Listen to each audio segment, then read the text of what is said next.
शहापूर तालुक्यातील महसूल विभागातील मंडळ अधिकारी व तलाठी सजा कार्यालय आजही भाड्याच्या घरात आहेत. मुरबाड व भिवंडी तालुक्यात ही कार्यालय मंजूर होऊन बांधकामे सुरू झाली.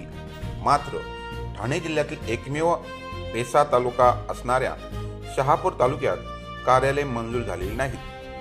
तालुक्यातील शेतकऱ्यांना व नागरिकांना याचा त्रास सहन करावा लागत असून मंडळ अधिकारी व तलाठी आपला जीव मुठीत धरून काम करताना दिसत आहेत.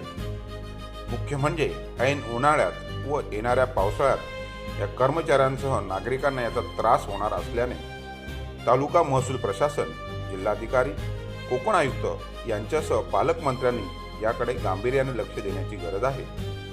कॅमेरामन संजय फरडेसह मुख्य संपादक योगेश हजारे, मी ठाणेकर न्यूज चॅनल, शहापूर.